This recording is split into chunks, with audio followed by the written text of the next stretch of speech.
Plenty can change in 5 decades, and no place knows that more than Louisville's West End, specifically folks who lived and owned businesses in the Parkland neighborhood. Ken Clay is one of them. He grew up here and owned the Corner of Jazz business at 28th and Greenwood. It was a growing business little enclave. Plus there were a number of businesses down a couple of blocks there on Dumanil, you know. So in this whole strip it was actually the strip. Today, this strip is much different than Clay or Tony Young remember. Those businesses made it self-sufficient for the area. A lot of people never had to go uptown. They never had to go out of the area. We had a lot of commerce in this end of town.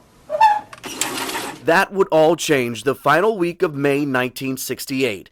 At 28th and Greenwood, in front of Clay's store, a demonstration against the reinstatement of a white police officer suspended for beating a black man weeks earlier. The mayor and the police chief had earlier suspended him and moved him toward dismissal, but it was overturned by the Civil Service Commission.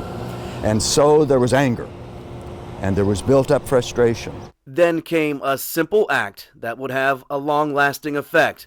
It came from someone standing on the roof of Clay's business. He threw a rock, or a bottle. I think it was a bottle, but it made the sound of a gunshot, I assume. And out of nowhere, a police officer in a car came driving up into the crowd as they were leaving. Wow. And that just ignited the whole thing. Everything's just exploded. Throwing rocks, breaking windows, overturning a police car, a detective's car, overturning a private vehicle, breaking windows, looting, confrontation. All that right here. All of this beginning right here. Over the course of 3 days, businesses were badly damaged, many destroyed.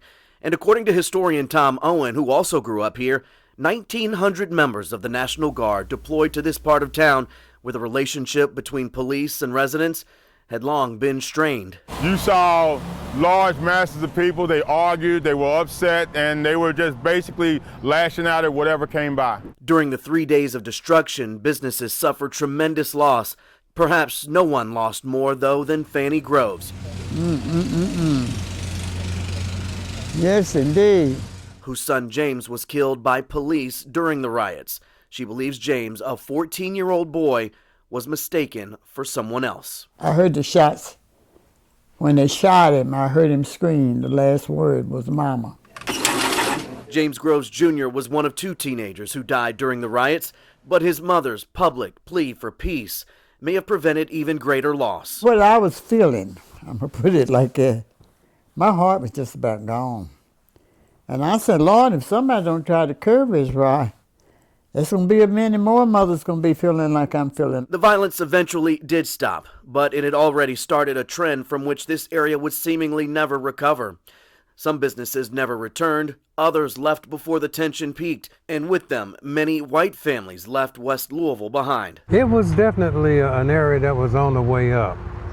Very positive growth potential. It would have had it continued its pace then, I think it would still be able to be competitive.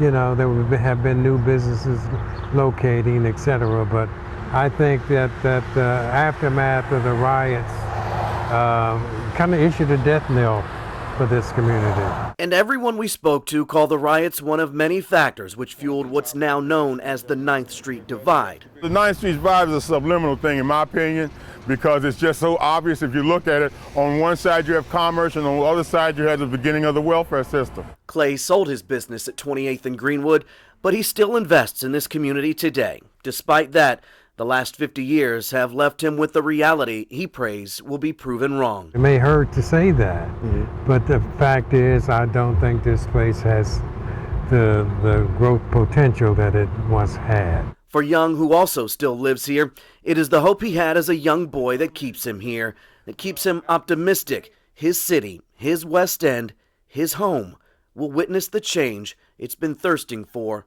50 years. It'll heal if you put some medicine on it. The need to medicate this condition so then it'll have a chance to heal. Once it'll heal, it'll grow. That's anything, that's life. But if you don't put nothing in life, you don't get nothing out of it. And medicine is expensive. Yes, it is. But so is a lot of things that we spend for in this town. It won't take a lot to fix this area. It won't take a lot. It just takes vision, it takes money, and you have to eliminate the fear. That's all it takes. Derek Rose, WHAS 11 News.